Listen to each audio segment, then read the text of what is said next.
நாகை மாவட்டம் வெள்ளப்பள்ளம் கிராமத்திலே மீன்பிடி துறைமுகம் உடனடியாக கட்டி முடிக்க வேண்டும் என கோரிக்கை வைத்த மரியாதைக்குரிய ஊர் பெரியவர் கல்யாண சுந்தரம் அவர்கள் மற்றும் என்னுடன் இங்கே வருகை தந்திருக்கின்ற பாட்டாளி மக்கள் கட்சியின் பொதுச் செயலாளர் மரியாதைக்குரிய திரு வடிவேல் ராவணன் அவர்கள்,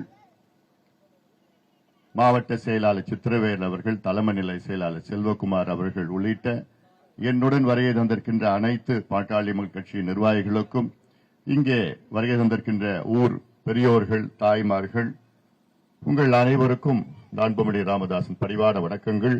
இன்று உங்களை சந்திப்பதில் எனக்கு மகிழ்ச்சி. சற்று தாமதமாக ஆகிவிட்டது சில நிகழ்ச்சிகளால். எனக்கு முன்பு பேசிய ஊர் பெரியவர் அவர்கள் இந்த ஊரை சார்ந்தது மட்டுமல்ல, இந்த பகுதியை சார்ந்த பல பிரச்சனைகளை சொன்னார்கள். குறிப்பாக மீனவர்கள் பிரச்சனைகள். இந்த மண்ணின் பூர்வ குடிமக்கள், இந்த மண்ணின் பூர்வகுடி, இந்த மண் என்றால் தமிழ் மண்ணின் பூர்வகுடி மக்கள் ஒன்று மீனவர்கள், வன்னியர்கள், பட்டியலின சமுதாயம். இந்த மூன்று சமுதாயங்கள் தான் பூர்வகுடி ஆதி காலத்திலிருந்து நாம் இங்கே இந்த மண்ணிலே வாழ்ந்து கொண்டிருப்பவர்கள். இந்த மண் நமக்கு சொந்தம். நம் முன்னோர்கள் வாழ்ந்த மண். இப்பொழுது நாம் வாழ்ந்து கொண்டிருக்கின்றோம். ஆனால் நம் நிலைமை முன்னேற முடியாத ஒரு சூழல் இருக்கிறது. காலகாலமா இதே தொழில், இதே முன்னேற்றம் கிடையாது. இதே குடிசையில நமக்கு இந்த மீன்பிடி தொழில் என்றாலே இது உலகத்திலே மிக ஆபத்தான தொழில். The most dangerous profession in the வேர்ல்ட்னு சொல்வார்கள். கடலுக்குள்ள போனா திரும்பி வருவோமா இல்லையான்னு தெரியாது.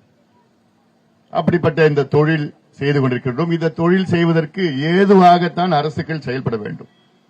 என்னென்ன பிரச்சனைகள் இருக்கிறதோ அதையெல்லாம் தீர்க்க வைக்க வேண்டும்.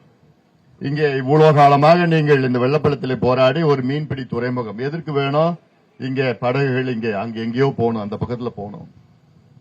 இதற்கு அனுமதி கொடுத்து மத்திய அரசு 70 விழுக்காடு நிதி, மாநில அரசு 30 விழுக்காடு நிதி, 100 கோடி ரூபாய் ஒதுக்கீடு செய்து இப்பொழுது எங்க கிட்ட பணம் கிடையாது, ரிவைஸ் எஸ்டிமேட் போட்டு அதற்கு நிதி இல்ல, இது என்னென்னமோ காரணங்கள், ஒன்றில்லாத காரணங்கள் சொல்லி இதை தட்டி கழிக்கின்ற அரசு. நிச்சயமாக இதை நான் வன்மையாக கண்டிக்கின்றேன்.